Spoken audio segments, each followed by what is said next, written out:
Namaskaram everyone. I am Dr. Priyanka Singh, Assistant Professor in Shri Ram Ayurvedic Medical College, Meerut. Today I will introduce the topic Swabhavo Paramvad that's mentioned in Karya Karan Siddhant. It is in the paper 2nd of Padarth Vigyan. So today we will have Swabhavo Paramvad as a topic. The heading which you can see in which Swabhavo Paramvad is being mentioned in the syllabus is that different opinions regarding the manifestation of Karya from Karan.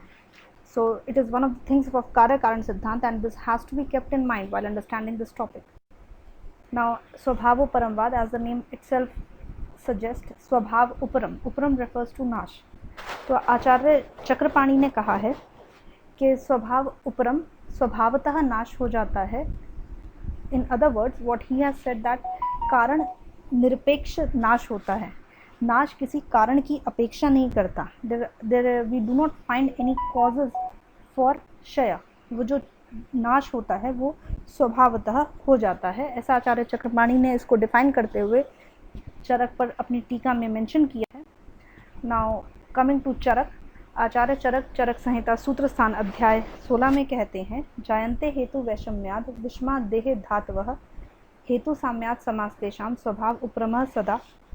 जायन्ते हेतु वैषम्याद, इतने से ही phrase को अगर आप ध्यान से देखें तो इसमें क्लियरली कहा है कि हेतु की विषमता होने से, हेतु इन कारण रूप, यहाँ पर उससे होता क्या है, विषमा देह धातवः, उससे विषमता देह की धातुओं में होती है.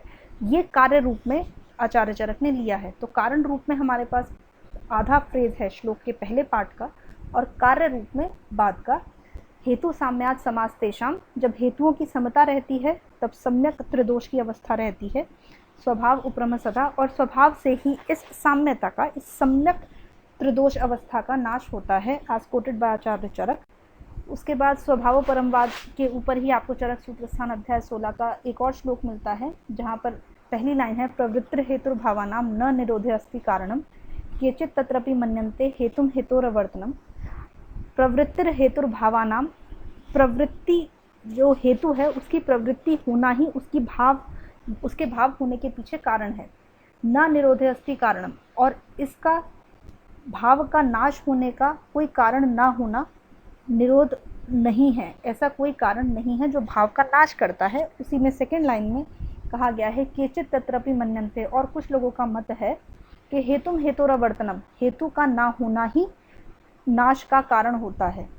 हेतोर अवर्तनम, ना होना ही. और जैसे कि आचार्य चरक संहिता, आचार्य चरक की जो चरक संहिता है, that's been actually a granth written in the form of Agnivesh. Acharya Agnivesh प्रश्न पूछते हैं और भगवान पुनर्वसु आत्रेय उसके उत्तर देते हैं. So this is actually a dialectical concept, dialectical ग्रंथ. तो there they have mentioned some questions. तो अग्निवेश के पूछे हुए कुछ प्रश्न ये उठते हैं कि स्वभाव उपरमे कर्म चिकित्सा प्रावृत्तस्य किम, जब स्वभाव से ही उपरम हो जाता है तो what is the need of चिकित्सा, हमें चिकित्सा से फिर एक्चुअली हम क्या कर रहे हैं. फिर ऐसे कुछ प्रश्न आपको वहाँ मिलते हैं. मूविंग फॉरवर्ड, इसके उत्तर में आज भगवान पुनर्वसु आत्रेय क्या कहते हैं, न नाश कारण अभावाद भावानाम नाश कारणम ज्ञायते नित्यगस्यैव कालस्थे सत्य कारणम. फिर ये बात कही जाती है कि जो नाश है, जो नाश होता है वो इतनी शीघ्र गत्वा यथा, जो आप थर्ड लाइन में पहला वर्ड देख रहे हैं, तो नाश इतनी तेज़ी से होता है कि हमें वो पता नहीं चलता, इसलिए ऐसा लगता है कि नाश के कारण का अभाव है. तो नाश जो हो रहा है वो, for example you are seeing a watch, it is at 10:30.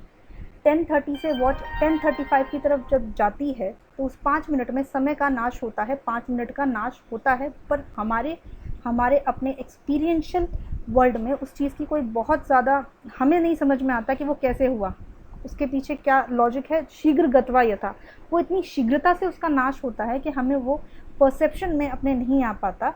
तो हर इसके अकॉर्डिंग तो चिकित्सा करने का कोई कारण यूँ नहीं कहा गया है, क्योंकि फिर तो रोग उत्पत्ति जो हुई है उसका नाश स्वभावतः अपने आप हो जाना चाहिए.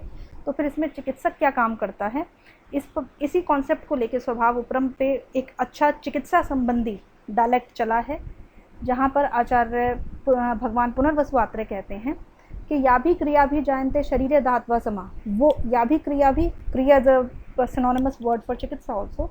तो जो भी चीज़ शरीर की धातुओं की समता लाती है वो चिकित्सा है। सा चिकित्सा विकाराणाम, वो चिकित्सा है। कर्म, और ये भिषक को, चिकित्सक को करनी चाहिए, ऐसा चरक सूत्र 16 में कहा गया है।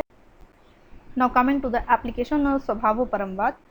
स्वभाव परमवाद के एप्लीकेशंस हैं, जैसे कि initially first point of syllabus में हम पॉइंट्स पढ़ते हैं कि आयुर्वेद की परिभाषा क्या है, आयु की परिभाषा क्या है। वहीं पर एक हेडिंग आती है आयुर्वेद तंत्र का प्रयोजन क्या है। तो आयुर्वेद तंत्र का प्रयोजन है धातु साम्य क्रिया च उक्ता तंत्रस्य अस्य प्रयोजनम एज बीइंग मेंशन्ड बाय आचार्य चरक इन चरक सूत्र स्थान फर्स्ट चैप्टर।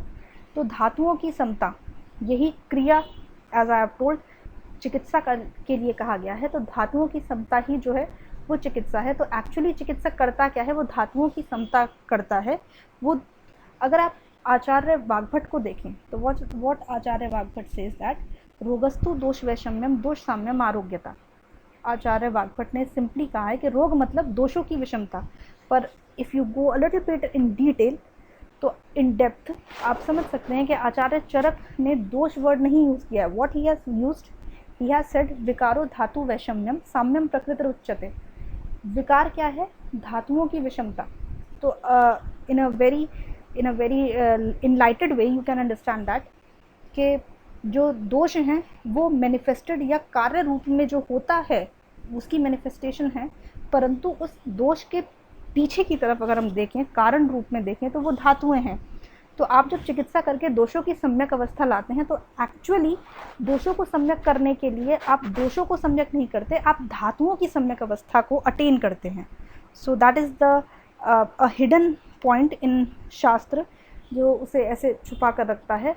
और स्वभावोपरम इसलिए ज़रूरी है बिकॉज स्वभावोपरम कॉन्सेप्ट से हम क्या समझते हैं, द मोमेंट वी से कि ये एक सर्टेन द्रव्य वात शामक है, इट डजेंट मीन कि वो वात के ऊपर एक्ट करता है। व्हाट इट सिंपली डज, वो कफ को एग्जैजरेट करता है, कफ को बढ़ा देता है।